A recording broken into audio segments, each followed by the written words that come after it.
race start for the 71st running of the Daytona 200. It is a terrific field, 46 bikes in total, taking to the grid for this famed event. Remember, it doubles as the opening round of the Daytona Sport Bike Championship as well for 2012. Before we go racing, let's check in one more time. Let's start with Jason Pridmore.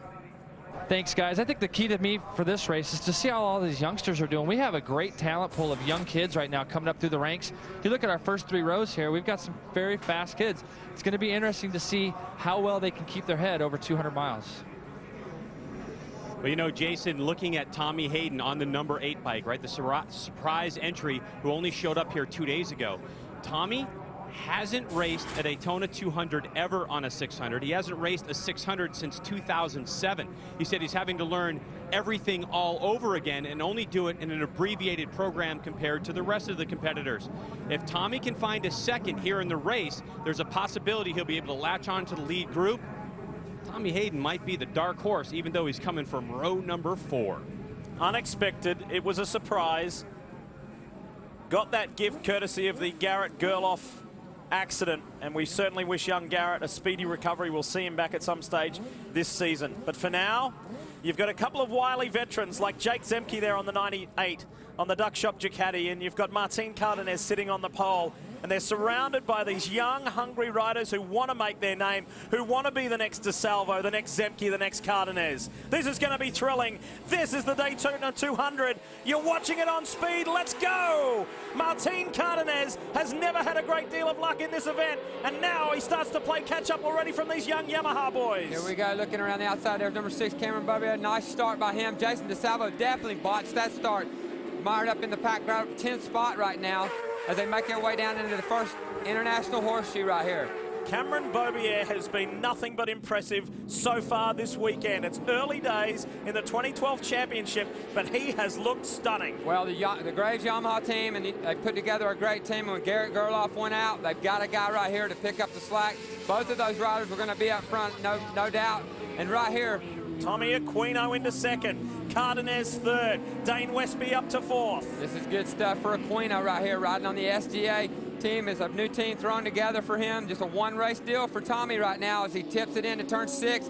Going to try to get a good run out here on the back of Bobier and see if he can get that draft to take the lead. Joey Pasquarella and Jake Zemke going at it for 5th as well.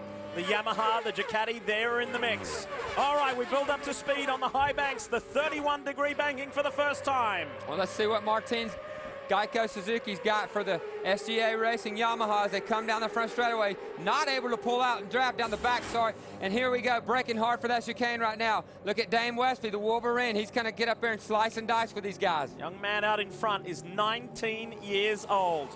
Cameron Bobier, he was part of that Red Bull rookie situation. He is in his 2nd year of Daytona Sport Bike competition, gained valuable experience last year.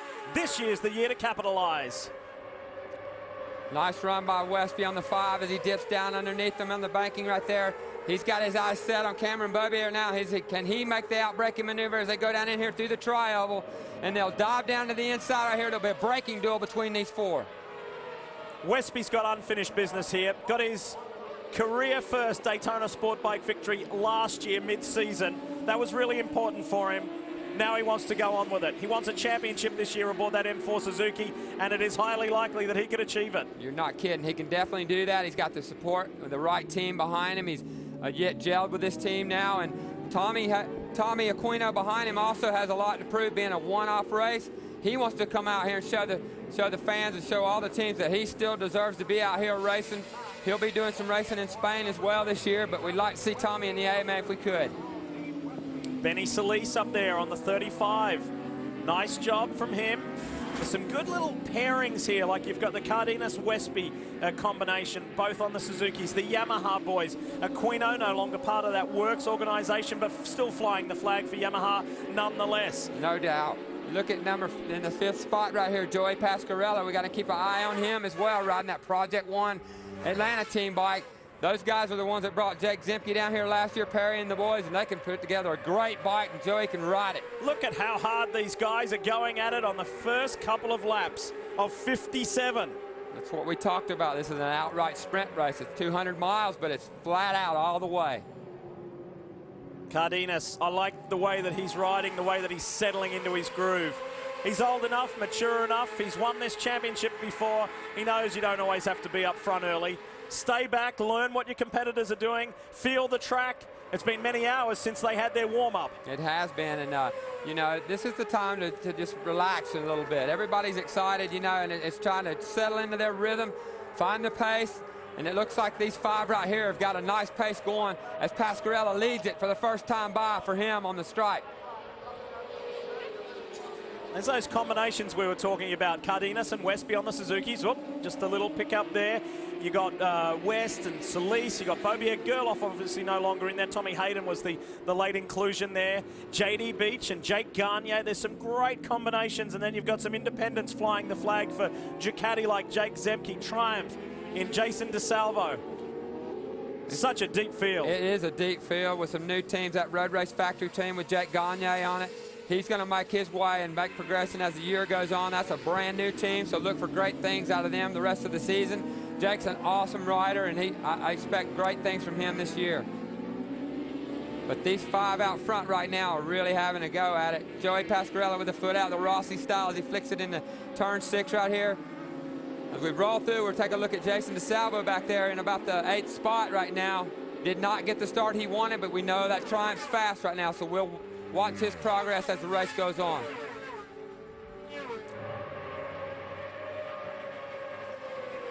Now this bike Tommy Aquino's riding is a Graves prepared motorcycle. It's bought by Chuck Graves by the SGA racing team. These are great machines right here, turnkey deals. You can buy one from Chuck Graves, and right here, just perfect. You can see what you're capable of. If you can ride it, this is what you can do with it.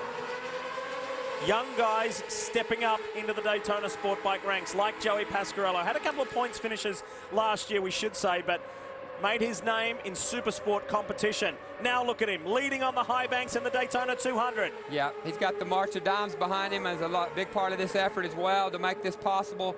Perry and those guys have put a great program together for Joey, and he's not disappointing right now, leading the Daytona 200. Must be something if that guy on bike 827, Tommy Aquino, could stun the field with a victory. He was not part of that lead pack this time last year. Growing with age, he too is still a very young man and young in his riding career. This would be a real pivotal point in his career to snatch a victory here in the 200 today. Bobier around the outside of Dane Westby. This is all about basically 55 laps of finding the parameters, and those last 2 laps are the go time. We're up and running in the 200. Hope you can stay with us.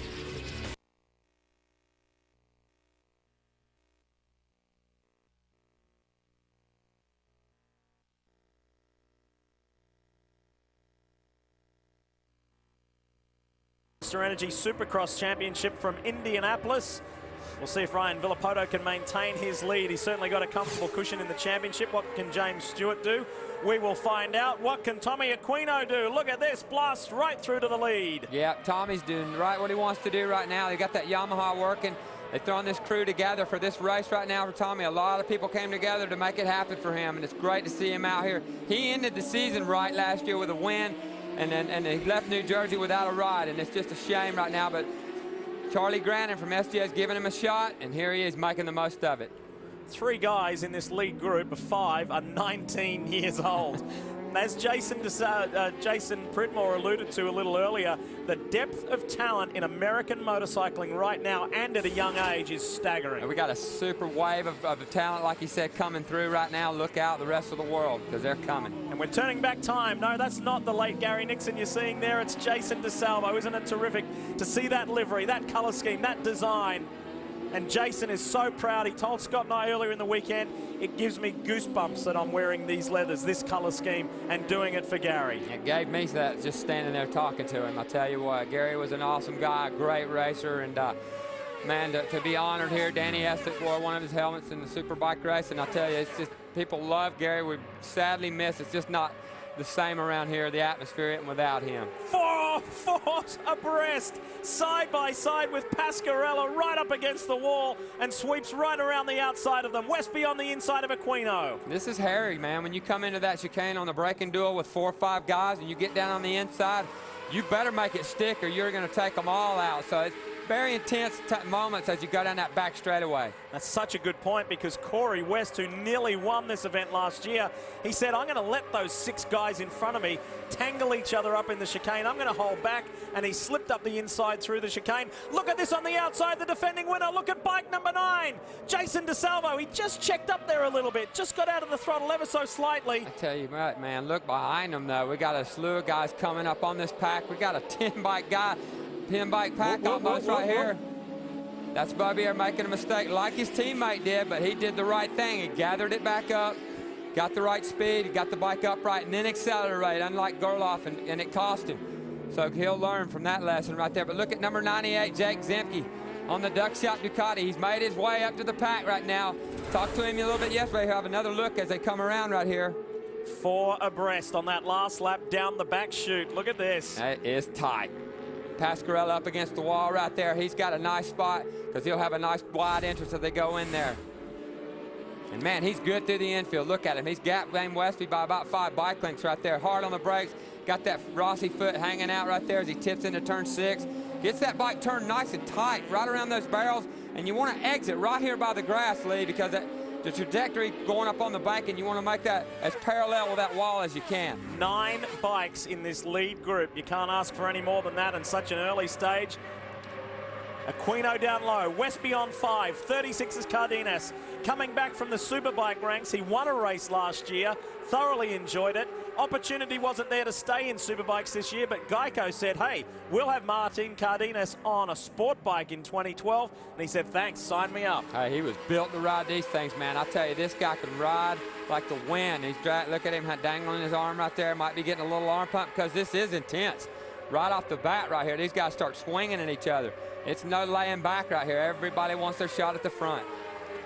How about that Triumph in 5th place? Triumph. I've got to kind of get used to saying that in sport bike racing. Well, no, because with the way the season ended last year, it didn't look so promising for them. But those guys really went to work, and here comes the 98. He's going to work on number 9 around the outside, Jake Zemke. The holes in the team, Jason told us that they filled those gaps.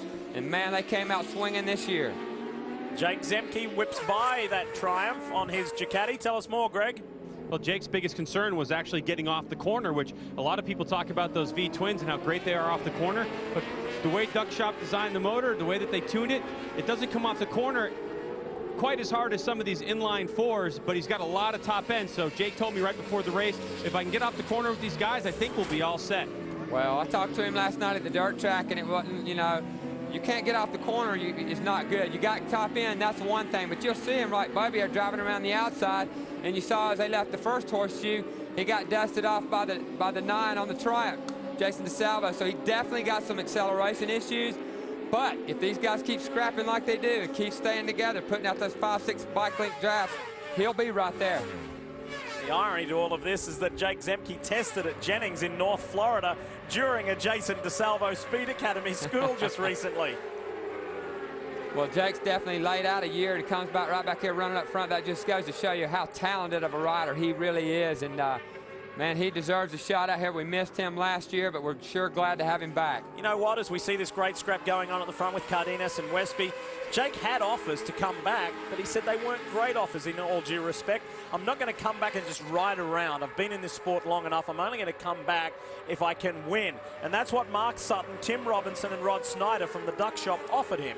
They said, we're going to give you the package. It's a season long, no more one-offs. Let's do this and let's go after it. And he's making the most of it right now, and that team will only get better as the year gets on. If they tune the motor this way, they'll go back to the drawing board. They'll fix this acceleration problem for sure.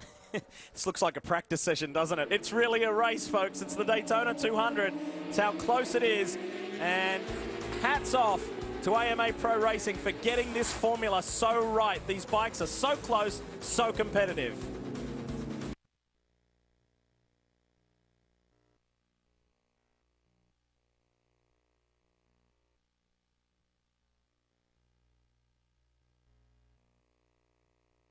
Lee Diffie, Scott Russell, Jason Pridmore, and Greg White with you here from the World Center of Racing, where we're seeing a world-class race already. And there's only 8 laps in the books of this 57-lap Daytona 200. That's right. They're really hot pace right here, running 51s, 50s. You know, they qualified for, I see a 49 out of over here. So the pace is hot like I knew it would be. There's no messing around in this. It's a full-on sprint race for 200 miles, 2 pit stops, and it's critical that everybody does their job just right. Riders on track, crew members in the pit. Think about the riders from a physical standpoint. We're almost halfway to that first round of pit stops. It's not the bike that gets thirsty and needs some more gas or some fresh tires. The riders can take a breather and also some important fluids. Exactly. I can remember being on lap 5 and having cotton mouth so bad I didn't know if I was going to make it to lap 20. And it just, the race is just one of the hardest races of the year. Obviously, it is the hardest race and the longest. But the fact is, you know, it gets to your neck, your back, your upper back muscles, everything by the end of this race will be tensed up. And especially when you're running in a pack like this, it just creates more tension. But Martin Cardenas right now has got the biggest lead of the race so far that we've seen as he whoops it around the west banking, dives down that back straightaway. Here you see number 6, number 5, Dane Westby, and Tommy Aquino again on the 827. Letting him know he's still here, man. You may remember last year, and we touched on it at the top of the show, about there were tire troubles. Well, we need to go into that a little bit further. It wasn't just tire troubles. Because of the resurfacing of the Daytona International Speedway on the high banks on the speedway, Dunlop, who are the control tire suppliers for AMA Pro Racing, had seen unprecedented tire temperatures. It wasn't necessarily that the tires were wearing, but the temperatures were so high it was getting into a danger zone, and they were concerned. That's what caused that long stoppage, remember, last year. Now, it wasn't because of a tire issue. It was because a lot of the privateer teams didn't have backup tires on backup rims, so everybody had to get changed, and they said, look, let's go to fresh tires in safety's name before we have a serious incident. It's not going to happen this year. Dunlop went away and did extensive work. As they have done in the past. I've seen them have to go back to England and build a tire in 1 week for me. Sebastian Mencomb, he's taken over from Jimmy here, who was our guy forever, and Tony Romo. These Dunlop guys have really put their head together. They've done the right kind of testing at the right time of the year. They got caught out with bad weather leading into last year's race with a new surface. We got caught out. Never seen anything like it, but they've righted that wrong. Just fascinating to hear them speak in detail, they being the Dunlop technicians, about this racetrack, saying there is not another racetrack in the world, primarily because of the 31-degree banking, that puts the loads on motorcycle tires like this track. It's unparalleled. It is, and there's a special tire built for this race. When we move along to Road Atlanta, we'll be back on a different type of rubber, different compound, different construction. So here we go. They've done their homework right now. So far, so good. Doesn't look like anybody's having any problems. As we enjoy this thrilling side-by-side racing, let's do a rundown for you. Last time by, it's Joey Pasquarella, Tommy Aquino. Tommy's still in second, Dane Westby, then Cameron Bobier. Westby now goes up to second. Martin Cardenas on the 36. The 98 is veteran Jake Zemke, the reigning champ. Jason DeSalvo, Benny Solis, who comes up into sport bike competition this year, and Jake Gagne with Corey West, the runner-up from last year's 200, rounding out the top 10. This is some great action right here. A lot of different lines being run on the bank. There you see Dane giving Tommy a little bit of room, and here comes Bobby getting that 3-bike draft. He'll come down the inside, looking on the outside. Cardenas giving him plenty of room, way up high. Number 9 right there, and number 98 bring up the tail end of this field. Jake Zemke and Jason DeSalvo, those are the two off motorcycles. We got 4 cylinders all in front of them. We got a 3 and a twin in the back of this group right here. So I like what I'm seeing. A lot of different manufacturers getting involved right here. How difficult is it to go through the banking? You've got your chin on the tank. You're looking through the top of your visor. It's vibrating. Now, with the resurfacing, conditions are more improved for sure. You're not being bashed around. But the inside of your knees, you're gripping that tank. You're holding on. How tough is that? Yep. It's difficult, Lee. There's a lot going on out there, a lot of G-force on the chest, laying on the gas tank. A lot of these riders wear a chest plate. Here we go, down in the pits. Huntley Nash in. One of the guys who was doing so well here is in the pits. They're looking over things. They look like they were getting ready to take the tank off. They're kind of not sure what's going on. Doesn't look like there's any overheating or anything. They're looking at the back tire, back shock. The Dunlop technicians were here looking at both tires. Everything looked good there, but it looks like they're getting ready to take the tank off, guys. This is an unscheduled stop. This is a shame for the LTD Racing Yamaha rider. Qualified 10th and was one of the hopefuls in this race. My old crew chief, Gary Medley, right there trying to get to the bottom of the problem right there for Huntley Nash. Huntley was really riding good, man. Qualified 10th, really coming along this year, so look for good things. His race is pretty much over as of now. but we'll look for him at Road Atlanta to come back hard. How do you like this 19-year-old out in front, Joey Pasquarello? He's got the Wolverine, Dane Westby all over him. And here comes Tommy Aquino. Good stuff right here. Good, clean racing right now. Everybody's giving everybody a lot of room. Everybody learned a lesson from that last lap deal, and they don't want that to happen, especially this early in the race. So these are intense moments, though, Lee. Coming through here at 180 miles an hour with a guy leaning on your shoulder apart, you know, it's intense. Some respite, only for a moment. Stand the bike up. Let's tackle the infield. Here we go again. Pasquarello, Westby. 6 is Cameron Beaubier, another teenager in the mix. So too with Tommy Aquino. And then the 3 veterans at the back.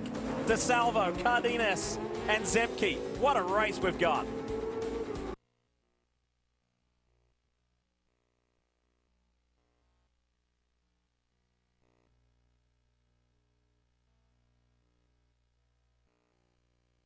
My Ride Rules. It's an all-new episode of the show where 4 crazy new contestants have their one-of-a-kind rides in a face-off in the ultimate custom car showdown. Pretty cool stuff. We're back here at Daytona. Hope you're enjoying the 200.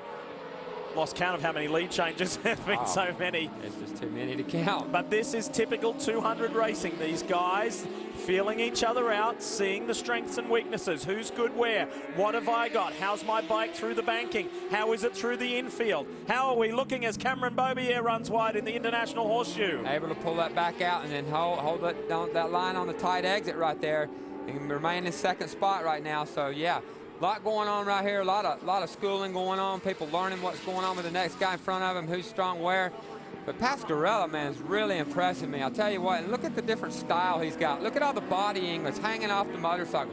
A lot of the other riders behind him, you'll see him sitting straight up and down, but Joey is really making that bike work, and that's really what makes the bike turn, is how you place that weight on that inside foot peg, and he's really worked with Ken Hill and Nick Einatz from the school, and we work a lot on body position, and Joey really putting that to good use. Left-hand box, you can see Corey West, who led almost to the checkered flag this time last year. He's got Benny Solis, JD Beach, Jake Gagne, and one young man coming up out of the super sport ranks, David Gavidia. So we look forward to seeing how these young guys go. West has got his hands full battling out. Meanwhile, we go back to the front. Hey, a quick update on Tommy Hayden. If you're wondering where Tommy is, filling in for Garrett Gerloff. Tommy is in 14th place, some 12.5 seconds behind this lead group. And he's just chipping away at it, you know. Short notice, comes flying down here a day late, trying to get on a bike and win the Daytona 200. That's a tall order. But Tommy's a veteran rider. He's going to take his time and let the race come to him. Edging closer and closer. Oh, look at DeSalvo. DeSalvo put his leg out just to say there's something not right with that bike as he comes through the tri-oval. That's not the first time that has happened. Look at him. He drops off the pack. He did it before. Just as he looked like he was making a charge, he rolled out of it, had to back off a little bit. It's not the first time we've seen him do that. We'll have to keep our eye on that right now because he definitely went through turn 1 way offline a little bit right there. Let's see what's going on with that Triumph. But it isn't looking good because he continues to drop off the back here, Lee, and we'll just have to wait and see what happens in the number 9 here. And he's dropped a lot of ground.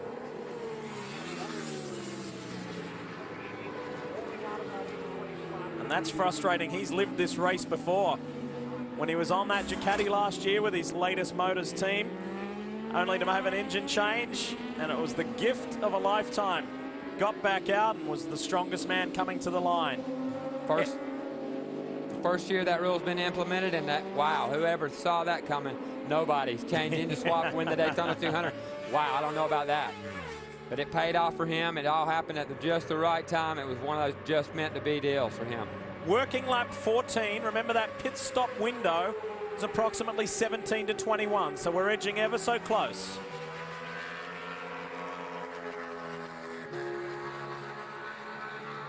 Yep, he's clearly got issues. He's got his leg off. He's going to go straight through the chicane right here. It looks like Jason DeSalvo's day is going to be cut short again. Drama, drama, drama. This is a shame for our defending 200 winner. What's up with the Triumph? And it's certainly not recent. That happened a little while ago. He hung in there, obviously, for as long as he could. Have a look at Jake Zemke running high on the Ducati. He's 5th at the moment, tucks back into the draft. Well, he said that thing's so fast on the top end of the straightaway, and that's kind of what you need to win this race. If you can get it off the chicane, good. Here we got a little, it's getting real tight down here, turn 1, with Pasquarello and Westy right here, as you see number 9 rolling down pit road. Not what he wanted to see this weekend. Hard braking as they go into the International Horseshoe. This track has been changed over the years.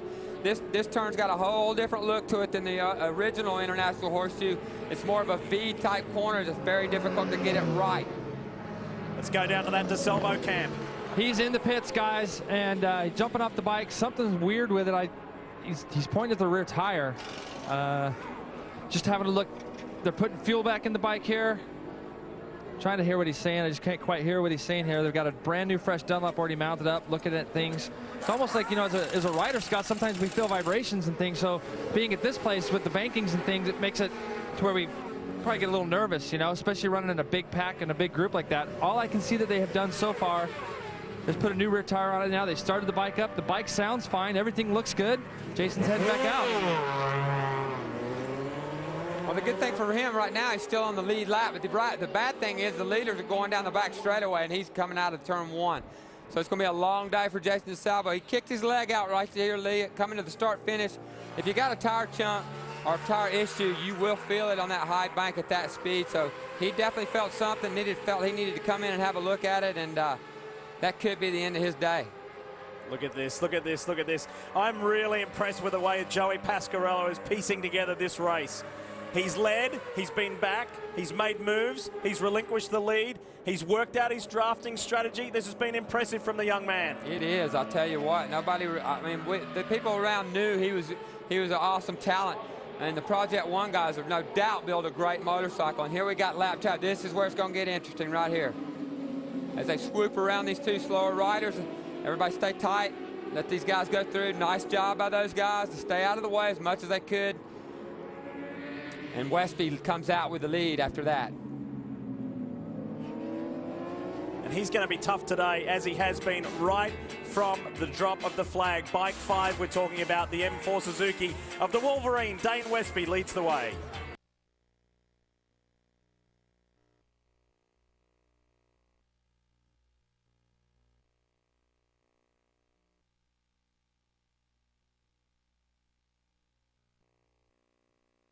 Top 2 men in AMA Pro Racing, they must be delighted with what they see here, Scott. So far, so good in the Daytona 200. We have got quite the race on our hands. I mean, this has got a much different face to the race of what we've seen here in the past.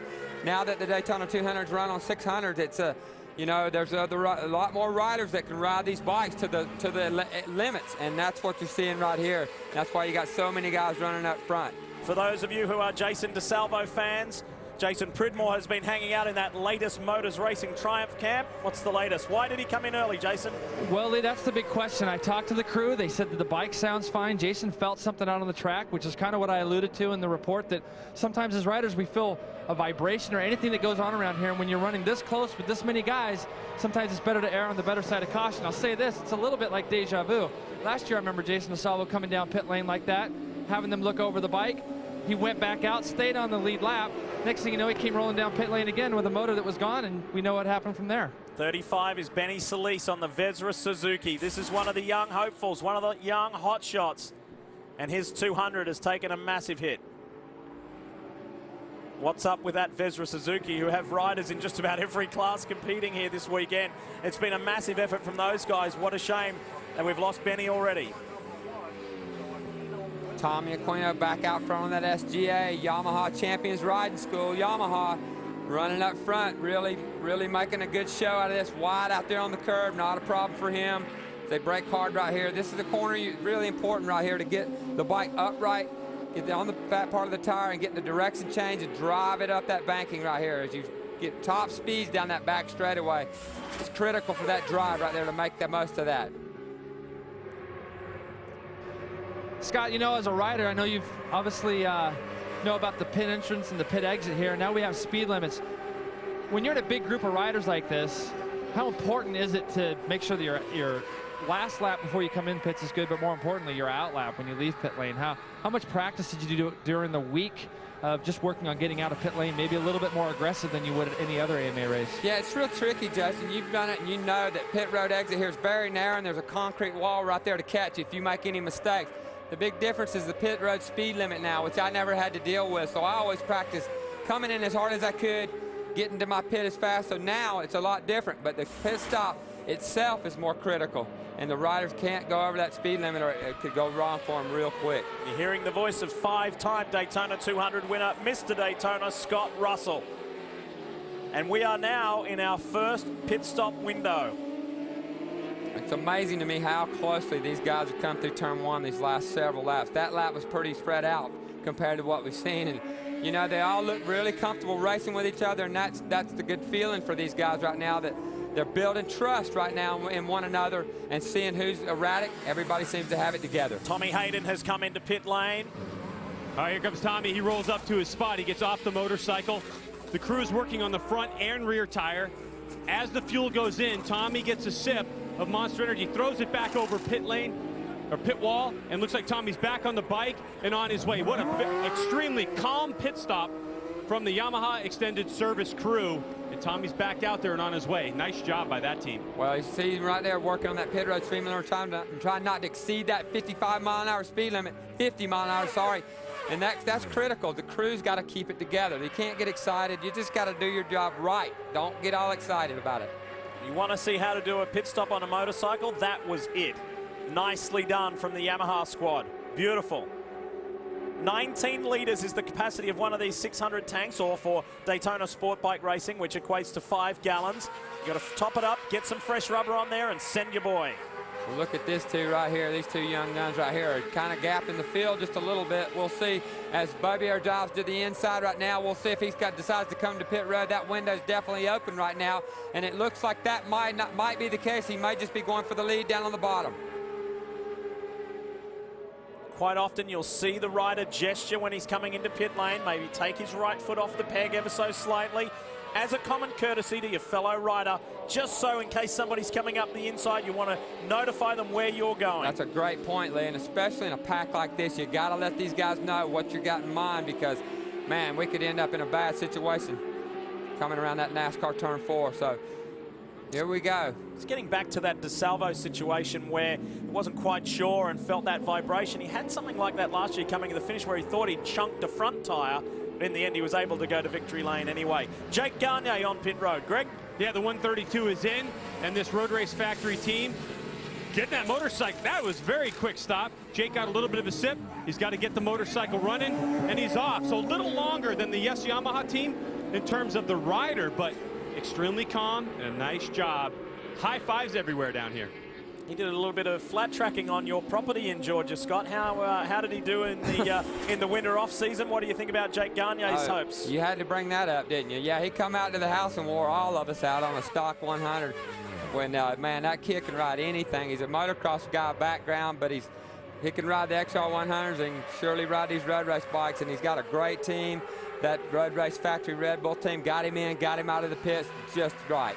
One of the really close things you want to pay attention to during one of these pit stops, AMA Pro Racing rules, only 5 people allowed over the wall, a 6th to be a fire person, a fire extinguisher person. If the rider so much as grabs the bike, that is counted as a person over the wall. Pasquarella puts his right leg out. The second place rider is coming into the pit lane, this time by. So, just that's a great point, Lee. You talked about if that rider reaches over too soon and touches the bike. So these young riders got to hopefully have their head screwed on. Here's everybody coming in. The whole lead pack virtually are coming in. Here we go, action on the lane. And let me tell you, did you see Jake Zemke? He made up 3 positions before he came into the pit lane. So he, the seasoned veteran, has made it right. Down here at Joey Pasquarella's pit right now, and Joey comes in on this silver R6, the number 52. At the same time, Cameron Bobier came in. So the 52, the bike is up on the stand, front tire, rear tire, axles ready to go in. Right behind me comes in the 57. So all the leaders in at the same time. And off goes Cameron Bobier, and it looks like he got ahead of the 52. Martin Cardenas, too. I got both Jake Zemke and Martin in here together. Martin's going to get a little bit quicker than Jake. They're having trouble getting the front wheel in Jake Zemke's bike. The other two guys, Bobier and Pascarella, both have already left pit lane. This is a longer stop than Jake probably needed right now. Bit of a slow stop there, guys. He's going to lose some time. I got bikes coming all over the place at me. Michael Beck is in. The good thing about having the crews out on pit lane early, it lets us know when these guys are coming in. We'll shoot it back up to you guys. And as you can see, Westby and Aquino stayed out. They're clear of that traffic. Smart strategy. Pit lane will be less chaos for these guys to get clear access. Absolutely. We'll see how that pays off right now. You saw where Jake Zemke had a little bit of a slow start. They don't have the lift for the front of that bike, so it's a little bit longer pit stop, and you'll probably see that again on the next round. But unfortunately for him, that could have cost him big time right there. Westby wheelies across that curve right there, shoots up to the high banks of Daytona. Let's see if they're coming in this lap. You also got a quick view there of the 35 of West, the 57 of Corey West, also pitted aboard his Vezra Suzuki. He was serviced and sent. Aquino's definitely coming in. Westby stays out. He's really stretching this window. He's going to try to hammer it down. Not here. This is critical for the SGA team. This is their first real pit stop under race conditions. Can these guys pull it off? They need to keep it calm. Everything's got to be done right here. Tommy's pointing at something on the motorcycle, the pit road speed limiter. It looks like he's pointing at. So we'll wait and see how this goes for him. Watching Tommy Aquino right now roll into his pit box. Looks like just a routine stop. Tommy was pointing at something. He's got himself a drink. Front tire off already, real quick. Front tire change, rear tire's taking a little bit longer than the front. Very clean pit stop, guys. Maybe a little bit longer than these guys wanted. They're having trouble getting the rear wheel in. Tommy's on his way out. Super Sport West champ David Davidia, who's moved up to Daytona Sport Bike, is in on the LTD Yamaha, the 700 machine. The rear tire definitely looked really worked on that motorcycle, but the front tire and rear tire goes on, and Davidia is back out onto the racetrack if they can get this thing started. There he goes. Well, Lee, these races can be won and lost right there, my friend. So, you know, we're going to see how everybody comes back together after they cycle through this first round of pit stops. And Dane Westby's the lone man out there, the lone Wolverine yet to pit. Think about the Wolverine. If he can stretch it again on his second stint by the same margin, the same amount of laps, he'll need less fuel on that second stop to bring it on home. I like that. That's what we used to shoot for back in the day. We'd leave that last stint to leave the least amount of laps to put on that tire where I could hammer down the whole way home. And now, right now, Westby's riding a great race. He looks more comfortable than I think I've seen him since mid-Ohio last year. Is it going to be this lap? 20 laps down. Yes, it is. Hand in the air. I'm coming on in. Let's see what the M4 Suzuki boys can do. I have to say, overall, pit stops have been pretty impressive. Pretty good, and I guarantee you these guys are good because that's where they made their living in endurance racing in the Weir Series years ago. So this whole crew, now Westby's got issues. He's wondering where the guys are. I don't know if he can find his guys. That's what it looks like. Where's my team? He's asking them to wave. Where are you? Where are you? I'm sitting down here, guys, and you know, as a rider, it's really difficult. I can't imagine having a pit lane speed limit after coming off that bank, and he's a little bit sloppy coming in. This is where patience is such a key, Scott, being able to come to a stop right on the marks to give your crew that spot. That's what they've been practicing all week. Front and rear tires are done. He's looking around for his drink right now. Grabbing his drink. Very quick pit stop by his boys. Man. Dane's back out and ready. Looked a little bit sloppy, like they hadn't practiced it. Yeah, they need to tighten that program up just a little bit on the next one. Let's see where he falls back in line. And this is right here, Jason, we talked about. You got to be careful as you leave the pit road, as he goes around another rider. There's that concrete wall right there. If you get it wrong, it's going to be end of your day. He's going to come out right near Cameron Bobier, so we'll see what that margin is between Bobier and the Wolverine Westby. I'll tell you what, I'm not sure why all those cones are out there, to be honest with you. It just seems to feel like it could cause some havoc, to be honest with you. They already got to go around that long pit road to join. Mind-boggling to me, but whatever. This young guy aboard his works Yamaha, the Graves Yamaha, has pieced together a very nice race thus far. There's Pascarella. There is the 36 of Cardenas. Here is Westby. So not power to the Wolverine there. He has come out in an inferior position to where he left the racetrack. Yeah, I mean, everything went well in the pit, but coming in and leaving and getting on and off the bike did not go well for him. Pressure on the teams. This is a team sport at this event for sure.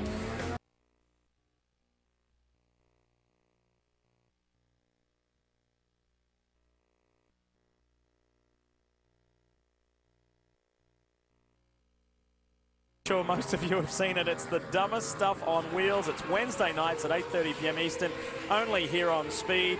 It's that show that makes you go, ah, ouch, oh no, what did he do? What was he thinking? They named it right, I'll tell you that show. Wednesdays at 8:30 here on Speed. Welcome back, folks. Lee Diffie, Scott Russell, Jason Pridmore, Greg White, thoroughly enjoying bringing you the Daytona 200, the opening round of the 2012 AMA Pro Daytona Sport Bike Championship.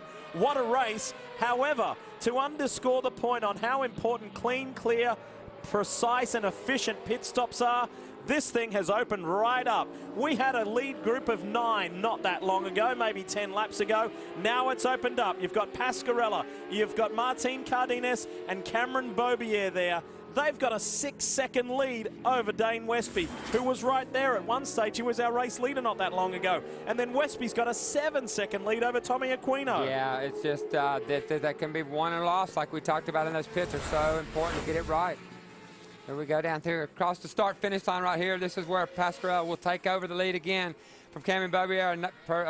Perfect drafting move, no problem. Swings right around, and you see Cardenas passing David Sadowski Jr. right there as they come around him going into turn 1. Now these 3 are setting out sail. They don't want those guys to catch back up. They like to keep it a 3-horse race right here. Makes things a lot less intense, a lot more easier to figure out, let's say, come to the end of the race. But we still got one more very important pit stop to do. We need to update you on a story that is developing. Remember back at the beginning, Jason DeSalvo, the defending 200 winner, ran into troubles. Here he is on the retro-style Gary Nixon #9 Triumph. DeSalvo has since set the fastest lap of the race. There are no dramas anymore with his Triumph, and he has worked his way back up into 7th place. But remember, he came in anywhere from 5 laps plus earlier than the front runners that he was racing with. Well, what we can hope for now, if he stretches these two stints out right here to maximum distance, we'll see if the Triumph can go the distance on fuel. Pasquarella, Beaubier and Martin Cardenas. This has been a great run from the Colombian, who's back to win his 2nd Sport Bike Championship on the Geico Suzuki. This race just hasn't really been that kind to him. Remember that year he got the jump, led up into the International Horseshoe and dropped it. Bang, at race night, over. cold tires, cold track, and that was a tough race for him. And but now he's back, and he's got that team that had it behind him before, and he knows how to ride the 600 so well. And just watch this guy closely. Greg, just like any endurance race, just like any endurance classic, we're going to be crunching the numbers pretty hard on fuel economy and fuel distance. Absolutely, and you saw the #6 Cameron Beaubier's team come in. Cameron came in lap 19. I asked his crew chief, Oliver Hutchinson, what's the extent? How far can you go? He whipped his calculator out really quick, and he said, I can go 23.75 laps. So 23 laps would be the absolute maximum distance they could go on a fuel load. So they're giving themselves a 4-lap cushion as it relates to fuel mileage. And keep in mind, around this place, about 33% or more than a third of the lap is at maximum throttle. That is huge. Burning some fuel right there. We'll see for Jason DeSalvo doing a triple cylinder machine opposed to these 4 cylinders that we just talked about. We'll see what kind of mileage he can get. He should be able to go the distance as well. Hopefully for his sake, he'll make his way back up to front and make us a race. Pasquarella backing that thing into the chicane right now. He looks a little bit more ragged on this set of tires. I've seen a couple of moments from him already that I didn't see in the beginning of the race. Sometimes you'll get these tires and you'll change them, and one of them just doesn't feel quite the same as the one before. It's happened to me plenty of times in the past, and hopefully that's not the case for him right now. He's still maintaining a great pace and still fighting for the lead. Edging ever so close to the halfway mark of the 2012 Daytona 200. It just really pleases me to see young guys coming up through the ranks, and various car racing series have had these stepping stones, these ladder systems in place for years. AMA Pro Racing has done a really good job, come under extensive criticism in years gone by, we can't deny that. But now those stepping stones are set. Flat track to super sport, it's age restricted. You can't race any longer than you're 21. When you're 22, you've got to step up to superbike if you want to keep going from, to sport bike, from sport bike to superbike. And we're seeing kids, we're seeing grown men go up through those categories. Those tiers are tangible. And the people are taking notice. As you said, the entries for this year are way up from last year. So the format's working that they put in place here. I'm happy with what they've done. The race has been as good as it's been over the last 10 years for me in the AMA, the last 2 years. Think about it, you're out there running at 175, 180 miles per hour, then you've got to bring it back down to 50 miles per hour, right, Jace, on pit lane, and hit your marks. Yeah, and while you're doing that, while you're trying to get accustomed to what 50 mile an hour feels like again, you're looking for little pieces of red tape on your pit lane. More importantly, you're looking for your crew waving to you as you're coming down. I cannot tell you how important it is to keep your calm, keep your cool, hit your marks as a rider. All you can do is screw your team up because they have practiced these pit stops. The only race all year that we do that, and they have practiced on the marks that you can see right now in front of you. If you come in and you miss your marks, all of a sudden now your team needs to adjust. The reason why now you've got a 5, 6, 7 second gap between third place Martin Cardenas and fourth place Dane Westby is because Dane came in, was a little bit sloppy on his pit stop. Now he's made this job that much harder for him. Yeah, I gotta wonder if the new rule, by letting the crews all stand over the wall now, Westby really couldn't find, you know, back in the day when it was just you and everybody was on the other side of the wall, a little easier maybe to find your pit, but with all of these people standing on pit road, he couldn't find it, got a little flustered and made some mistakes, so it cost him. Speaking of how much it cost him, as we enjoy this battle between Pasquarella, Bobier, and Cardenas, think about Jake Zemke, last year's pole sitter. He is 11.5 seconds behind these guys. He was right with them not that long ago. As I touched on earlier, that team does not have an air jack or that kind of system for the front end of the motorcycle, so it's almost old school where they got to come in underneath between the fender and the fairing and slide up in there, and it didn't work out. Going to give you a rundown through the deeper field when we come back. You're watching the Daytona 200 here on Speed.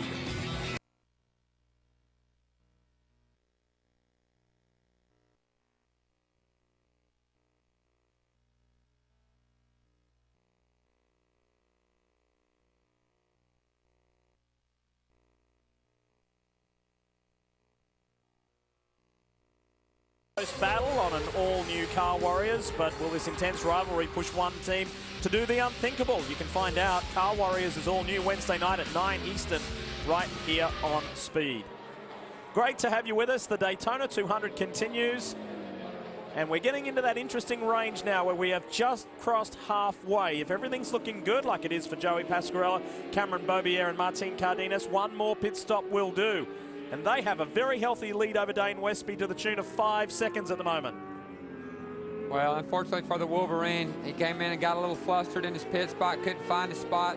Something definitely went wrong, and it cost him, you know. Now, we'll see how this race plays out, but if it continues this way, I don't know if he can claw back that 6 seconds. We'll see. There's been a number of casualties of this event already. Unfortunately, one young superstar of the future is one of those. Here's Benny Solis. Number 35, Bezer Suzuki rider Benny Solis out of the race. Tell us what happened. You know, I'm not 100% sure what happened. All I know is that I think we were 4 or 5 of us were fighting for 8th place, and I was just having so much fun, and I felt like we had a really good shot. I was hoping I'd come in for the pit stop and get back out because my pit crew has been practicing hard, and I know we could have been up front.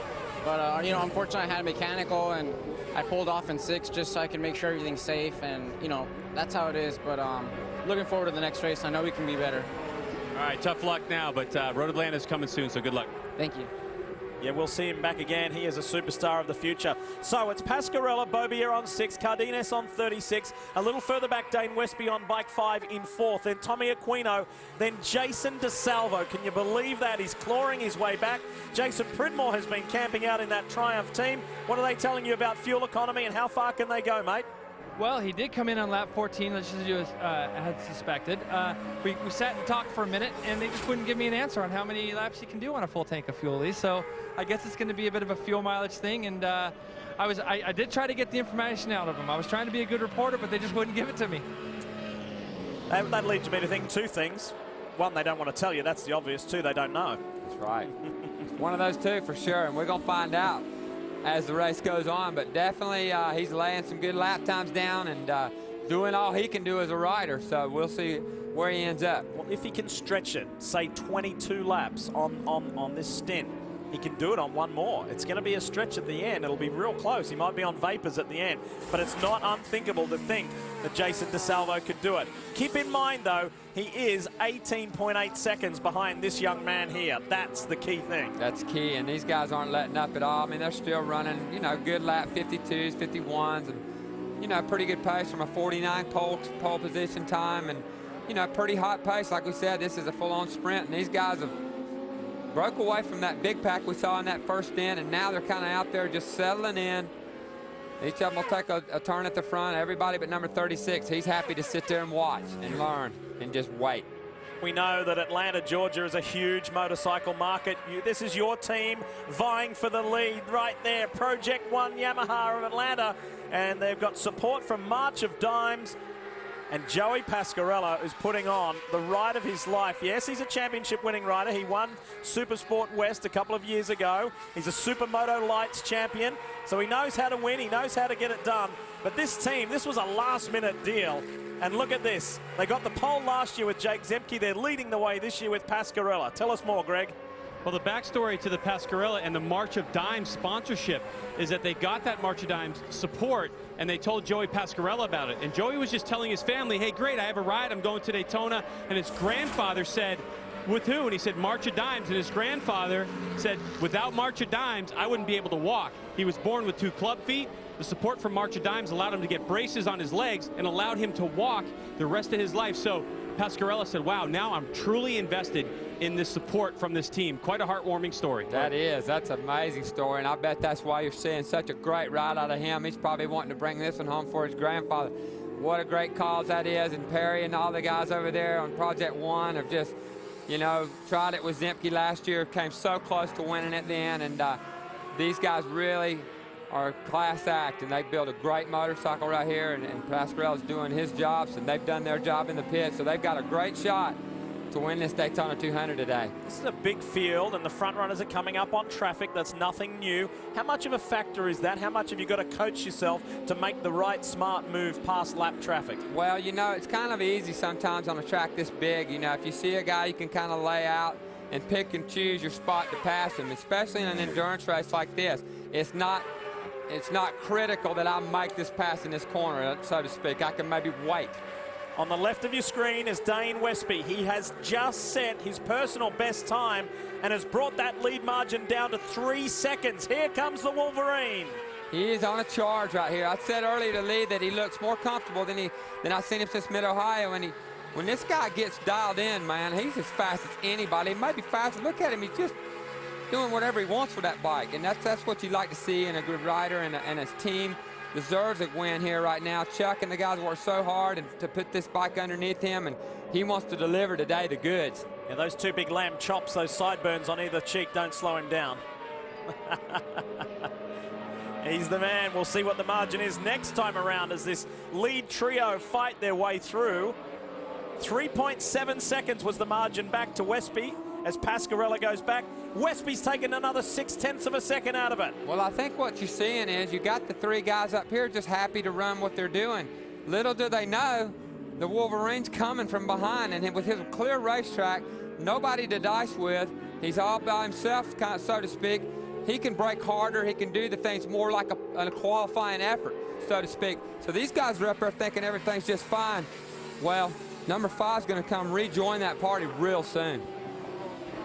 I got a question for Scott again. You know, Scott, the funny thing about Daytona is being such a long race, and when you're coming from behind, like I know you have in a couple of these 200s, it's kind of fun when you're going into the chicane and you can see you're making inroads on that group in front of you, and it just gives you that little bit of extra hunger. And everybody says you need a partner to get around this track fast. But with the traffic and other things, when you see yourself start creeping up on people, gives you that little bit of extra motivation. Oh, it does. It's such a great feeling. Like you said, that chicane's a great spot to keep an eye on my progress. As you break and they're exiting the chicane, you can see, oh, I'm close for this lap. And, man, you just set that hook and you just start reeling them down, man. And it's just clicking off laps and nobody in your way. A lap rider here or there. Then if it's just you, it's easy to slice and dice through. Like these 3, now they got an issue.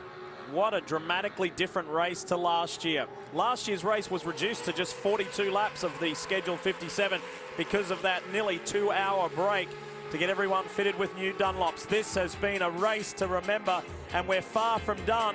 And I think from our calculations, we're within 3 to 4 laps of DeSalvo pitting.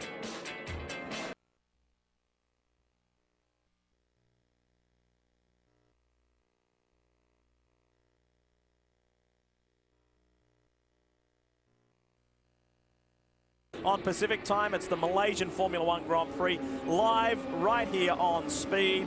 Yep, we got 6 world champs in this year's field. How about tomorrow morning at 1:30 Eastern? It's the Australian Formula One Grand Prix for a new season. While we're away, guess what happened? These two guys are still going at it. 52 Joey Pasquarella and Cameron Beaubier. Where did that 5 come from? The Wolverine just storms his way through to the race lead. I mean, man, that's just fun. This is fun now for him.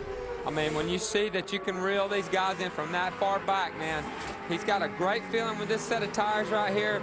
He's overcome the bad pit stop that he had earlier. You know, and this cat's just really riding really well. And we talked earlier in the week, and this is his year. We believe it. You've highlighted what's necessary. Jason Pridmore, a world endurance champion who did a ton of pit stops on a motorcycle, has highlighted what's necessary. The good thing for Dane is he's got one more chance to rectify it and clean up that pit stop procedure. So too his team. Yeah, good thing now he kind of got a good idea where his guys are going to be standing this time. You know, it's hard to simulate. You can't simulate that in practice, you know, guys standing out in the road. So that whoa, Beaubier again. A third or fourth time for him in one. He'll have to regroup again. Hadn't had a problem regrouping from the first 3 mistakes he's made in one. But right now, he's got another problem in number 5. But yeah, I talked to Westby in town the other night, and he just feels like it. And he feels like he's right with the right team, and it's his turn this year, I believe, and right now the way he's riding. So Beaubier playing a little bit of catch-up, but there's the lead pack, so it's not too much damage done. Behind him is Jason DeSalvo. DeSalvo has now been out there. He is on his 21st lap of this stint. We understand that 22-23 is going to be around about the maximum. So we'll find out just how far that Triumph can stretch it. Well, hopefully he'll be able to get back in the pit and get that fuel he needs to make it to the finish right now and bring that number 9 home in a good spot. The Triumph boys from Latest Motors Racing are over the wall. It's one of the new rules for pit stops in the 200 this year. When your rider crosses the start-finish line, your 5 members are allowed to cross that 2'8" high pit wall and get ready for your man to come in. Man, watching this guy, this ride number of Dane is unbelievable because Pasquarella tried to stick his nose down in there in the chicane. And Dane said, this ain't happening, man. I'm going to drive right around you on the outside. So this is the kind of Westby we saw last year on occasion. And when he's on, he's hard to beat, man. He's in the zone, isn't he? He is. He's really in the zone. It's been a terrific run from Dane Westby today. This is a good track to be able to come from behind, too, because it's got a lot of a lot of big braking zones. And that'll allow a rider to, you know, if he's got clean room, to let the brake go a little later, you know, come to it a little later, a little lighter, a little longer, you know, and get more out of it. Here we come down pit road. All right, watch bike number 9. Jason Pridmore standing by. Call the shots here, Jason. We're hoping for a clean, quick stop for Jason DeSalvo, the reigning 200 winner. I want you to watch this. I'm going to predict this is going to be a veteran coming into pit lane. Nice and relaxed, not going to shake his crew up at all. He's trimmed this lead down to 14 seconds after a very, very unscheduled pit stop. He climbs off the bike, fuel's going in, hits his marks absolutely perfect. There's no anxiety going on down here at all. They're just waiting for fuel. They have not changed any tires, guys. That might be the key to this Daytona 200. He's back on the bike. Bike's fired up, and he's on his way. That's a great pit stop right there, Lee. I always used to try to pit down there at the end. It was different then because I could carry more speed, but it's nice to be able to, right when you get back on the bike, be able to get back to it. He can do it. He can make it by our calculations on this fuel load. We need to squeak away from Daytona International Speedway. Is last year's winner going to be this year's winner and give Triumph its first victory in 45 years? We'll find out.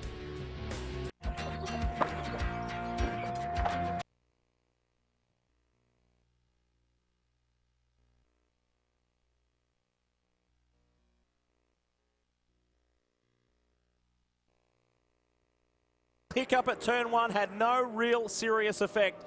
And then the 36 of Martin Cardenas.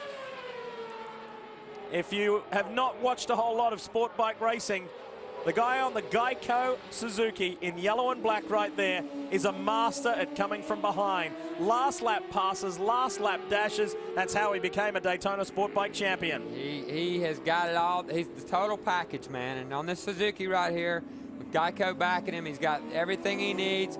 He's just real patient right now. Just been back there, just watching, just sitting there, just riding. and letting these guys have their time at the front. And he's going to be somebody to deal with on last lap for sure. Greg, tell us and talk about Tommy Hayden's stop. Here comes Tommy Hayden. What I want you to keep an eye on is that front tire change. A lot can go wrong here. The axle has to come out, and then look at the brakes. When they put that tire back on, they have to get the brakes in place, get the wheel up, and then get that front axle back on, pump the brakes, and make sure that everything is nice and safe. And that pit stop was extremely fast and efficient. Tommy's back out. 2 in a row from those Yamaha boys. That is slick. That Yamaha extended service program, Graves Yamaha, they don't fool around, man. They're here to win. And they do their job, and they do it well. And they've got their league, one of their riders up front here doing it to it. Number 6 right there above here, and they've done him right in the pits and in and out. Getting a report from pit road that the 52, the Project 1 Atlanta team, Joey Pasquarello's guys are there. They're on pit lane. They're ready to service their man for the final time and set him up for a run to the checkered flag. This is the best I've seen him run in this company. This is an extraordinary ride from Pasquarello. No doubt. I mean, he has just done everything just right, led the way most of the way today. And now this Project 1 Atlanta team, can they do their pit stop just right? And the Yamaha Extended Service Group, we know they're very good as well. Now these two teams kind of squared off back in the day when it was Dame Westby riding for the Project 1 guys, and they lost the race in the pits that year. They want to make that right this year. Here's Joey Pasquarello. He's in. He's going for a drink of water, and just over his shoulder is that crew of Cameron Beaubier. This is a critical pit stop. Beaubier's crew, he's on the bike and he's got the motorcycle fired, and there goes Joey Pasquarello right behind him. So nearly the same pit stop, maybe 1 second the margin. Not a big deal right there. That's easy for Pasquarello to claw that right back. He'll be right back on him in no time. That was a great stop by the Project 1. Did you see the calmness in Pasquarello and just how they almost made a huge mistake right there. I got Jake Zemke just pulling in. Let's see if they can get a little better pit stop. You know, I start to think these Ducatis, in the past, we know that they've had a lot of problems. I think that they've got the perfect rider to bring this thing home 200 miles. Just a couple of weeks ago, Jake Zemke had nothing to do. Now he's riding the Daytona 200 trying to pick up points on what could be a title contending year. That was a much more mellow pit stop, and he's out of the pits. That was nice to see. They did a lot better job right there. You're right, Jason. Getting him in and out. That's hats off to that duck shop crew to get that front wheel out of there a lot better that time. Give him a good shot at it. Cardenas and Westby, both out of the same camp. The M4 Suzuki squad, John Aldrich's men, are doing a great job. Quick look behind from Dane to see where his Suzuki teammate is. Boy, they've constructed just a terrific race in the way that Dane Westby came back from some 7 seconds down in this middle stint. The Colombians in. Here comes Martin Cardenas, and again, Bike 5 will do a longer run than anybody else. Okay, well, it's up to him now to do his job right. Next time he comes around, Martin Cardenas, this guy's cool as a cucumber right here. He don't make very many mistakes. So watch him. He should have a fine pit stop right here. It's up to the crew at this point. He's doing the right thing. He's right at the pit out end of pit lane, and now Jason Pridmore standing by. Same thing. I want you guys to watch how he comes in. He's going to put the bike right on the marks, exactly where he needed to do. Nice and relaxed getting off the bike. They've had a little bit of a problem getting it off the rear stand. Fuel's going in. Tires are going in. Front tires being a little more difficult this time. He's back on the bike. Fuel's out. A little slower pit stop than the first one, guys. It'll be interesting to see how this one plays out. We'll sit down here and we'll back down to you, Greg. Looking at Jake Gagne, the 132 on that Road Race Factory motorcycle. Watch the rear tire being changed. You have to get the chain out of the way and the axle in there. They get the chain back on, they spin it, and then the rear tire goes right back in, and they're off. A good stop for the Daytona 200 rookie, Jake Gagne. Isn't it fascinating? Something as simple as taking on liquid.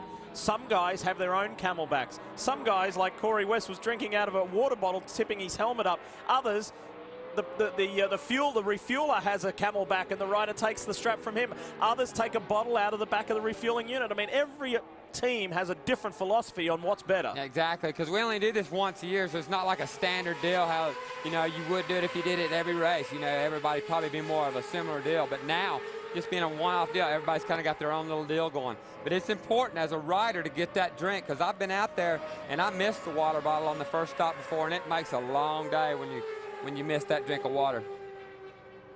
Not as long on this run. for Dane Westby. Remember, he stayed out 2 laps longer. So we'll see. Into pit lane he comes. Now, there was the frantic waving. There was the panic of, where's my team? I need to see you. Please tell me where you are. As Scott mentioned, he knows where the M4 Suzuki guys are, and we'll see. This needs to be a more efficient, faster stop. Much calmer looking. He definitely knows where he's headed this time. Get the bike in here, slow it down, Dane. Easily done. Nice. Get off, get out of the way.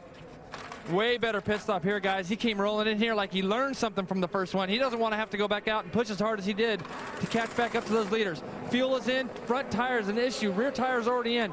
They got the front wheel stuck. It could be something to do with the pads in there. They're still trying to get that front tire on. Boy, he came in here so perfect, guys. I thought this might be the best pit stop for him. Now they're pulling the front tire back out. Like Greg said, sometimes we can get those pads and they need to be separated. So you can see the crewman going in there with a screwdriver separating those disc pads, those brake pads. Now the tire goes back in a little easier. Back on. Boy, guys, that's a real hard pit stop for Dane Westby. In JD Beach's pit on the blue Red Bull Road Race Factory Yamaha, JD almost won this race last year. And his crew is getting that rear tire back on. JD got a nice deep drink of Red Bull, and now he is on his way.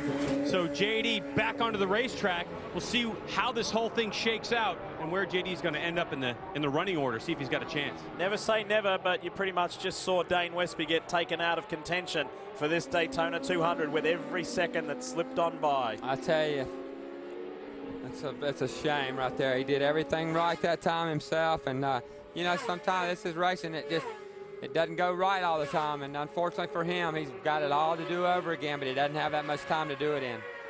Less time, and when you had slick pit stops from these guys, it was faultless. It may be down to these 2 teenagers aboard their respective Yamahas. And let's not discount Martin Cardenas either. Where is Martin? We'll update you when we come back on the other side of this break. We'll cycle through our timing and scoring screen and tell you exactly who is where for the run to home in the 2012 Daytona 200.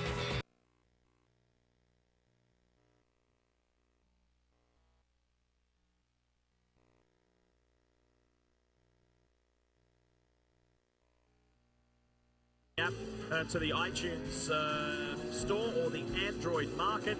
You can get the news, you can get exclusive videos, photos directly to your handheld. We welcome you back, and here is the young man in control, Cameron Bobier, aboard his Works Yamaha over Joey Pasquarella.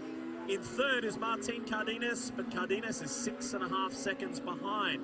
We do know from Dane Westby that that's an achievable margin. You can make that back up. Where is Dane Westby?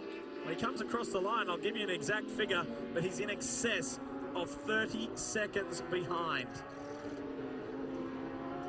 Hey guys, quietly running right here in the top 10. Robertino Pietri running in 8th place right now. Great to see Robertino back. Very good pit stop. 2 good pit stops from this crew down here. He's back on the track. Good job. Good to see him back. Ran well in Superbikes too this weekend. It's been a busy weekend for Tino. So nice work. These two have been inseparable all race long, being 6 of Bobier, 52 of Pasquarella. They've had a great run so far up here in the front. These guys hadn't really done it. They put a wheel wrong. Bobier had a couple inches down in turn 1, but other than that, he's good. What's happening with Gavidia, Jace? This is the kind of stuff we talk about for this race. He's been running real solid the whole time out there, running fast lap times. I've been watching his lap times. Came in and he's had a trouble with the rear tire. They just couldn't get the rear tire back in with the axle they were using. It looked like they went to another axle, and that thing went right in.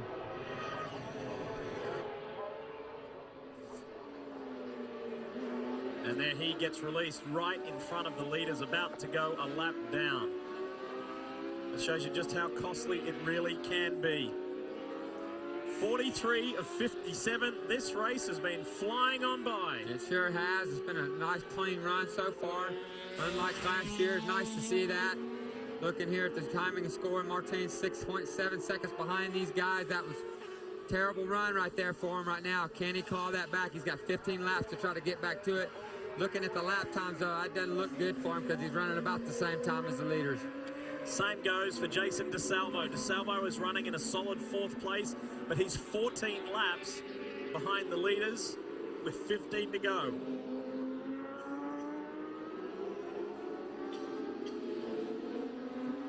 There you see Martin right there really pushing hard right there as he tips that thing around those barrels and tries to get, he's going to get a nice 3-bike draft right here off some slower riders. Make up a little bit of time, but man, he's got to be gutted after that right there. He's run a perfect race, and to possibly lose it in the pits will be devastating for him. We mentioned it right at the top of the show. It's such a crucial part of this race. You can't afford to get wrong. You can't afford to get delayed. It's so difficult to make up a second or 2 or 3. Whoop, Cardenas squeezes through on the 14. It's so difficult to make up that time on track, but it's so easy to lose on the lane. I know, and then now, you know, have to deal with slower riders like he just had to there. I mean, that's just breaking his stride right there, and it's just maybe too tall of an order to reel this back. Never say never, though. This is still a long race.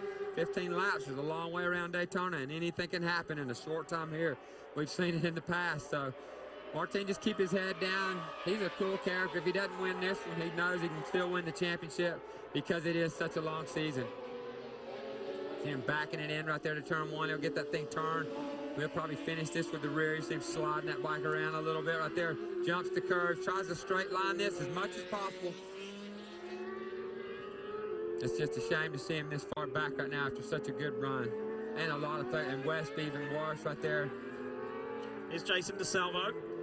He has gained a little more ground. It's down to 13.2, so he got almost a full second back on that last lap. So DeSalvo is not done with yet. It may just be time that's going to beat him.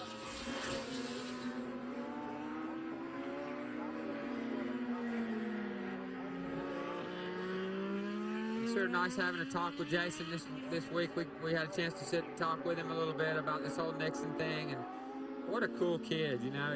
He's got his head screwed on right. He's real polite, just nice to talk to, and just a great racer as well, man. Just hate to see something like that happen to him, but it's still, hey, if you leave Daytona with a top 5 finish, you've not done too bad. It is a long season right here. He can build on that for sure. You can see here we got number 8 right here, leading the way. Good for Tommy, and we should give an update too on Garrett Gerloff that I was speaking with Yamaha's Bob Starr, who visited Garrett in the Halifax Medical Centre here yesterday, and they had pinned his leg. You know, he had the broken femur.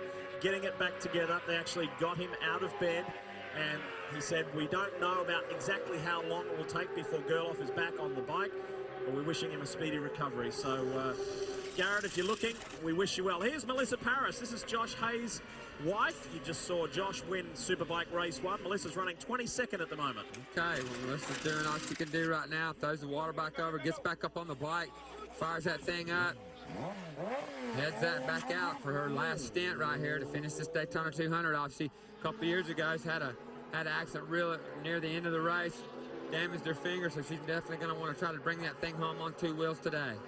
Look at these 2 young men going at it. What a slugfest it's been.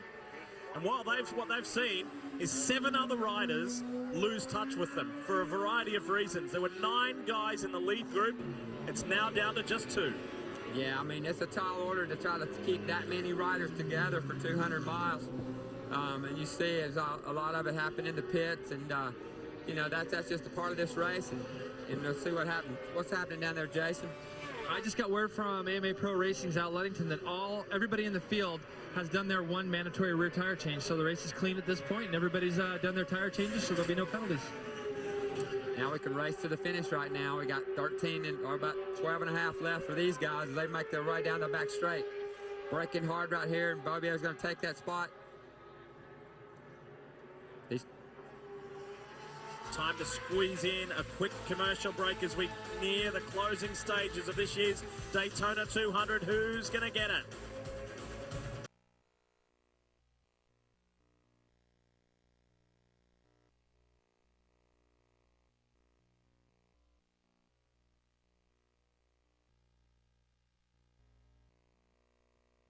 Busch and Daytona 500 winner Matt Kenseth will lead the world's best drivers onto the first short track race of the year. That's NASCAR on Fox. It's the exclusive coverage of Sprint Cup Racing live from Bristol Motor Speedway. That's tomorrow at 12:30 Eastern. So we look forward to that, and we look forward to the finish of this one. 45 down, 12 to go. don't know about you. You're a Yamaha star. You're a 5-time winner of this race. I can't pick the difference between these two guys. Either of them could do it. They've both shown so much strength. And they both got great support right here. They've rode a great race. Quite a bit different riding style. They're going to play a little cat and mouse here now, but you know, it's great to see. As you see, run a little bit wide. He squares that thing up. He's going to drive it up on there. Pasquarella, talking to Perry Melnichek the other day, he's just really impressed with Joey and how he approaches his racing. And you know, the kid just continued to look at his data and continue to work with the team, and it really has paid off. And you know, for Bobby ever to come into this factory team with the Graves, the Yamaha Extended Service Graves Yamaha, I mean, we knew they're good, you know, and he just fell right into it, and we'll see. I think he's got a good chance, a 50-50 chance he's gonna win this thing. This young man here, Cameron Beaubier, took a shot at racing in Europe, did a full season of 125 racing and the KTM team, the Red Bull KTM team. Things didn't work out the way that he'd planned, maybe too much too soon, maybe went over a little bit young. Who knows? It doesn't really matter now because he's really laid down the foundation for a very successful career here in America. And what he learned in Europe a couple of years ago riding the 125 Grand Prix bikes, he may be able to utilise with a relaunch back to Europe in the World Championships after he's cleaned up here in the States. Who knows? I'd like to see another American make their way over there and fly the flag for us. But right now, these two right here are flying it really nicely here at Daytona. Just super clean riding by both of these riders. Just, man, it's just fun to watch. I'm sitting down here in turn 1, guys. This is kind of where my position is today. And I'm watching these two guys come through here, and I'm thinking, I wonder what they're thinking right now. Both these kids are young. They've both been around a little while, though. They both got some good experiences. Now they're both leading the Daytona 200. But what's really funny is they're still battling on each other. Even though this looks clean, and I know it is clean, they're still testing each other down here in turn 1 even to see who can go in there the deepest. So, and every time I see that, I look over to my right, and Cardenas seems like he's just creeping up on him a little bit more and more. Yeah, you know, Jason, to add to that, too, I think these riders are coming from two completely different perspectives. You have Cameron Beaubier, who did well as a privateer last year and now jumps on the Yamaha Extended Service team. Has a lot of pressure on him because people looked at it and said, well, Cameron, you were on a bike that was maybe underpowered, didn't have a lot of funding, and now you're on a top bike. And on the other side of the spectrum, you have Joey Pasquarella, who gets his Project One Atlanta ride with March of Dimes, and he has no expectations on him at all other than they're getting to go to Road Atlanta next week. So I think the expectation for these two riders and how people are viewing them are so completely different, but both of them are handling their pressure very well. What about this man here, Jason DeSalvo on the 9? He's within 10 seconds of the lead pair with 10 laps to go next time by. Has he got enough time? He's not circulating at a full second faster than the leaders. That's the problem. Yeah, he's just running out of time, unfortunately. These two guys up front, like you said, we've watched them run a great race all day. They probably aren't going to make any mistakes from here on out. So, you know, it just didn't pan out for DeSalvo today. Let's not forget, guys, that he is on an old set of tires. He didn't change tires when he came in. They kind of fooled me. I saw them with the stands and tires ready, but he didn't take them on. So he's still running around at an unbelievable pace for as many laps as he's got on both those tires. Tommy Hayden, Jake Zemke. You're talking about 7th and 8th here. Jake Gagne is in 9th. Tommy Aquino dropped to 10th. We didn't see why Tommy dropped off the pace a little earlier because he was one of our front runners. Perhaps it was just a little slow pit stop. Yeah, we can't catch every pit stop down there, so maybe something happened down there. But rode a great race in the beginning and showed that he's still got the talent. You know, he's running great lap times. He's running the same lap times as the leader still right now. So Tommy's definitely got the talent. Just hadn't worked out for him all day today. Okay, last time around, Joey Pasquarella, race leader, a 151.5.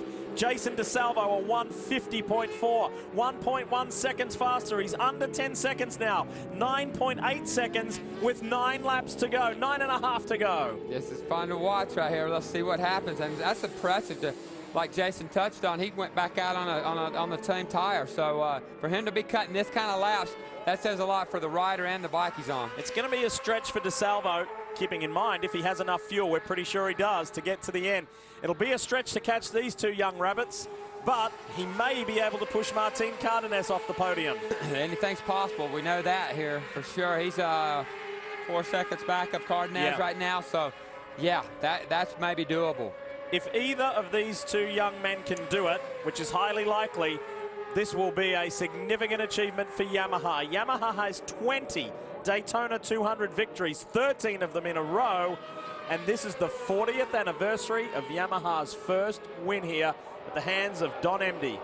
That's awesome. They're a great company. They deserve everything they get down here at Daytona. I'm just glad to be a little part of the history of Yamaha here at Daytona. And right now we're making more as we speak.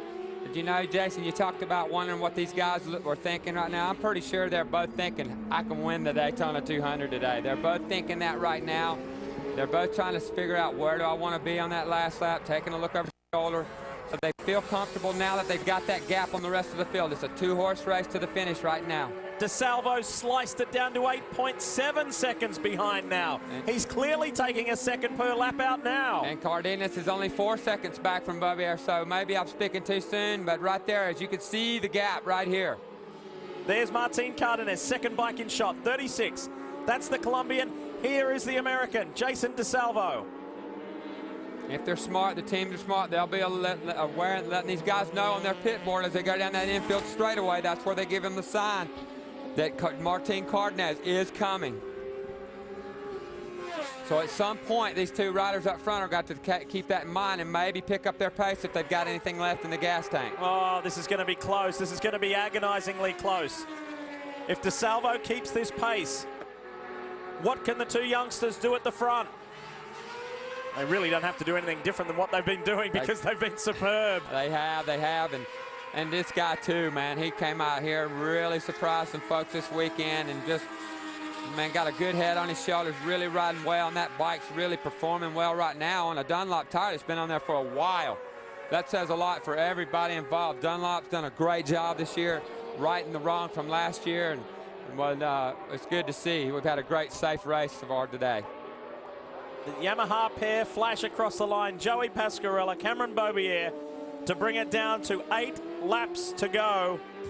Cardenas is 4.2 back and DeSalvo 8.4 back. It's going to be a stretch from here. Last break, then we'll take you to the checkered flag.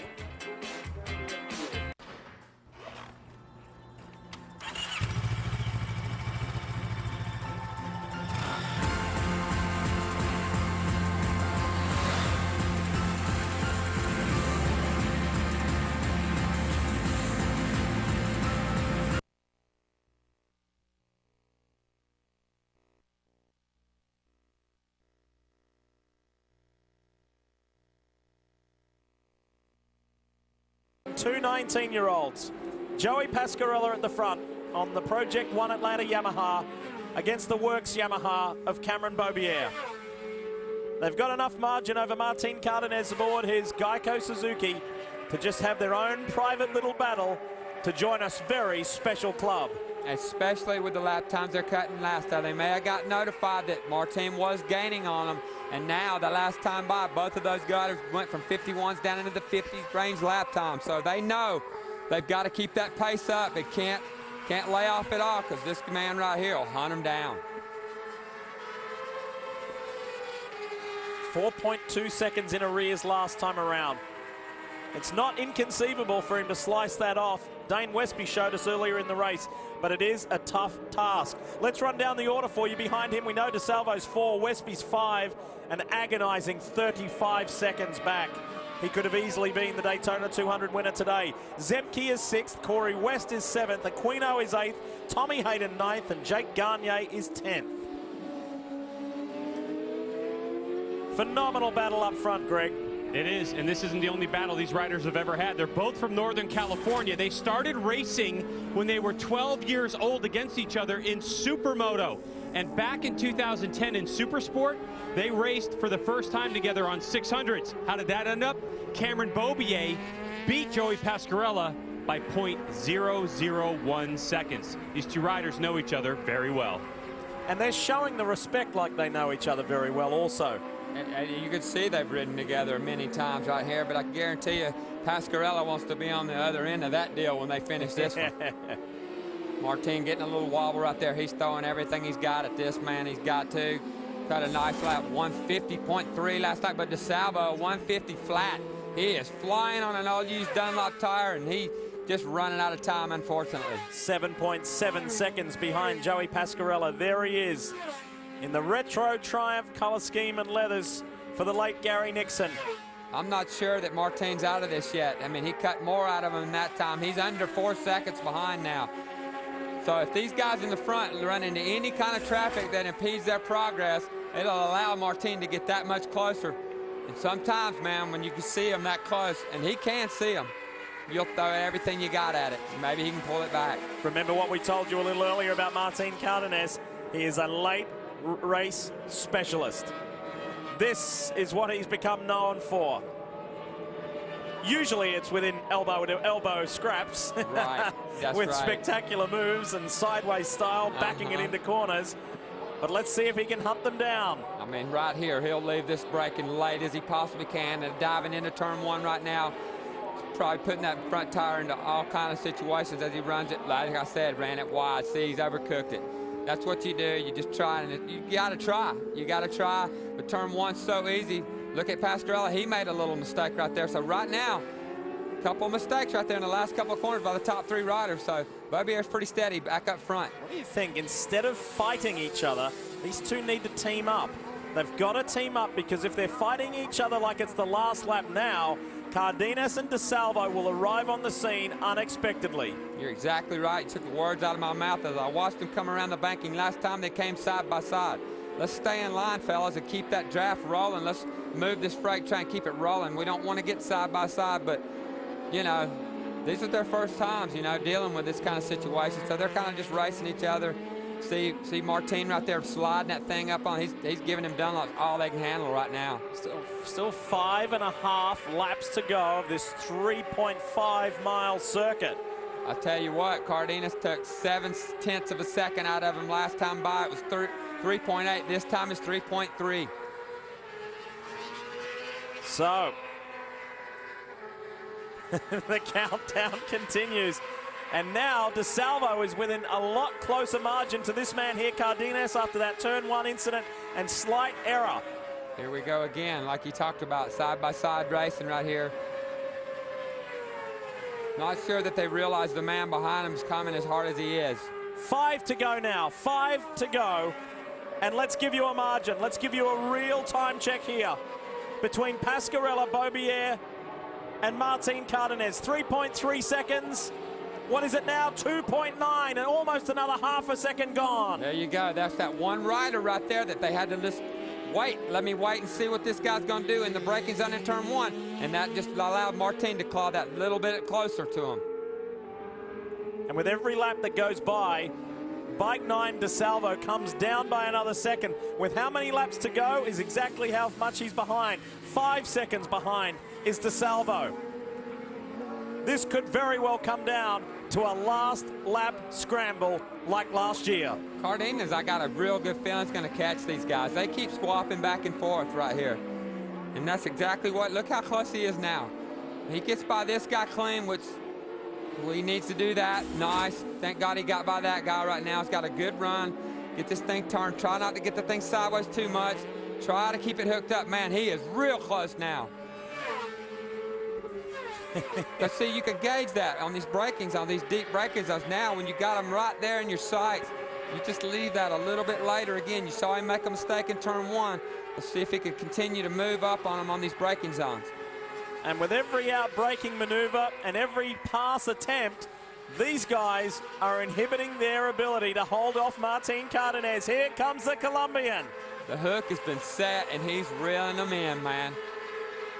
Through NASCAR 3 and 4. When they come across the finish line, it'll be 4 laps to go, and that is plenty enough for Martin Cardenas. At the way things are going, it's definitely plenty for him, and here we go. They're going to fall back in line, get that 2-bike draft going as they run right down that double yellow line. You want to stay low on this tri-oval. Get down there in that braking zone. You're down on the flat part of the track. Easier to brake it hard down into turn 1, then it flattens off, and you got to be very careful right there not to overcook it. Now, the Geico Suzuki rider just took 1.7 seconds out of them on that last lap. Cardenas can still do this. Well, you said it, Lee. He's the best at coming from behind, and he's really showing how good he is. Hopefully all these slower riders will get out of their way. Now, that is not what Pasquarella wanted to see when he looked over his shoulder right there. he is possibly the worst rider to have zeroing in on you because he is so good. Did you see him come through that kink? He had that thing like a flat tracker coming out of there. That's fast. That's 130-mile-an-hour slideway side. The two Yamaha riders suddenly have company. He's a Daytona Sport Bike champion. He notched up his maiden AMA Pro Superbike victory last year. He's back to get another Sport Bike championship, but guess what? He's never had a decent result at this racetrack.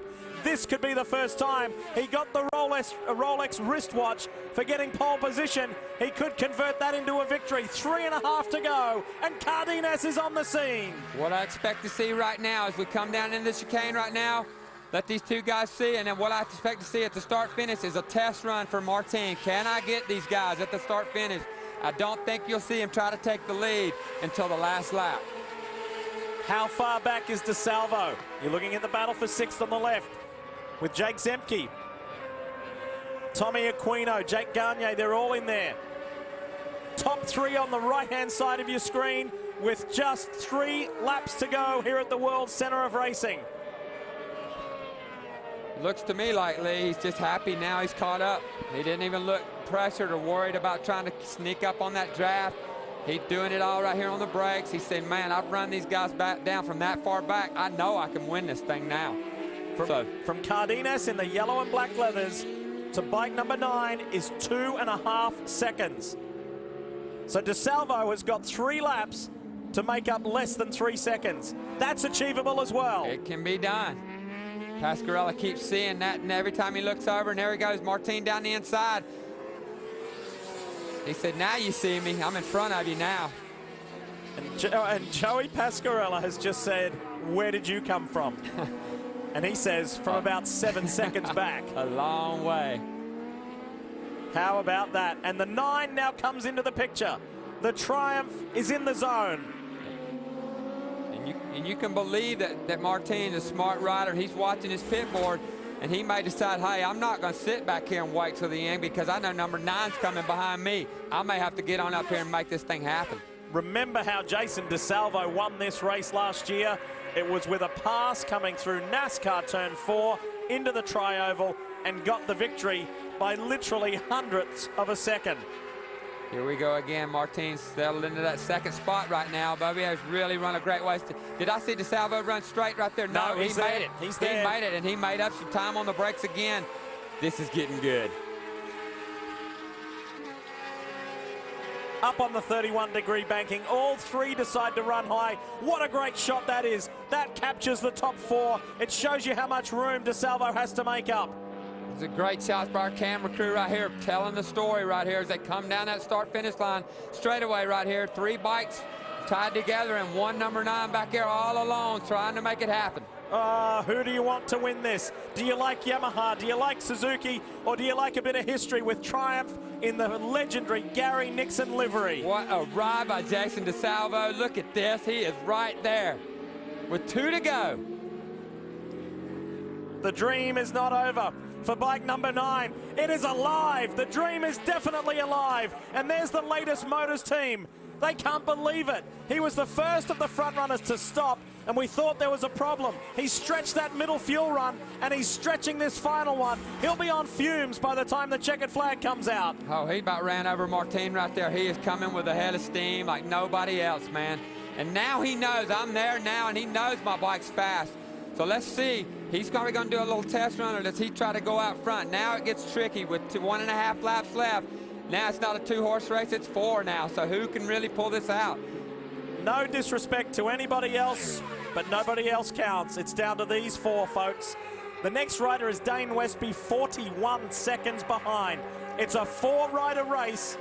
2 Yamahas, 1 Suzuki, and 1 Triumph. I think you touched on this Westby. I think he just threw the towel in and said, let's get some points. Now DeSalvo looks down the inside, not going to do it. He is going to do it. He takes that 3rd spot from Martin Cardenas right now.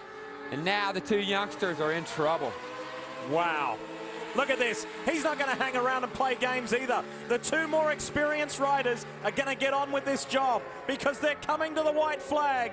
There will be 1 lap to go when they cross the start-finish line this time by. What an amazing race, Lee. This is just fantastic right here. as they come across here, tied together, all 4 of them, as they're going to dive down in here. Who wants to lead this last lap? You got 3.5 miles to kick the season off and decide who's going to win the Daytona 200. 8 different winners in the last 8 years. Are we going to get a repeat winner in DeSalvo or a first-time winner from these first 3? Here we go through the International Horseshoe right now. It gets really tight. Cardenas up the inside of Bobier. He's taking that second spot away. Pasquarella leading the way down the infield straightaway as they fly through this kink right here. This is it. Leaving nothing on the table right now. Everybody's throwing everything they got at this thing. Cardenas going to look down the inside. He's going to settle in. Bobier around the outside. Man, this is tight. You cannot afford to make an error. Not here, not now. Bring your best for this final lap. The youngster leads the way in what would be the biggest victory of his career. Same applies for Cardenas, same applies for Cameron Bobier, and the defending race winner is haunting them. Let's see the speed of this Triumph as he gets that 3-bike draft. I think he's laying back. I think he's laying back right here. He's going to do a little test. He's going to go for it. DeSalvo to the inside. Is he going to try and drag race him and outbreak him down into the chicane? Remember what happened last year. Corey West hung back and let him go for it. DeSalvo squeezes through. There's almost contact. Tight. There's a lap rider in the way. Here they come. Who gets the better run? It's Pasquarella, Bobier, then DeSalvo. Wow, this is crazy. The Triumph is in the zone. Watch that blue and white bike. DeSalvo's going to go for it. He tucks down low. Pasquarella's high. Coming to the tri-oval. Look at Cardenas coming on the outside. He's got a nice draft too. It's Jason DeSalvo out of the draft, and Pasquarella will do it. Wow. The young man wins the Daytona 200. What a stunning victory for Project One Atlanta and March of Dimes, and a 19-year-old gets the biggest win of his life. What a finish. Unbelievable. Here we go, Tommy Aquino and Jake Zimke still got something to settle, and that's Tommy Hayden right there with him, and Jake Gagne as well. Another 4-bike battle down here to the line as they exit the chicane. Good comeback, Tommy Aquino. That's been a great ride on the 827. Oh, he's got a nice little gap right here. We got 3 guys running together on the outside. Can they catch Tommy Aquino as they run down that front straightaway? To the line, Zemke's going to go around the outside. Tommy Hayden's in the mix. Look at this for a finish as well. Zemke will get there ahead of that pack. Wow. Good stuff. So Joey Pasquarella, the young Californian, wins the Daytona 200. Woo! For the Project One team. We'll hear from him when we come back.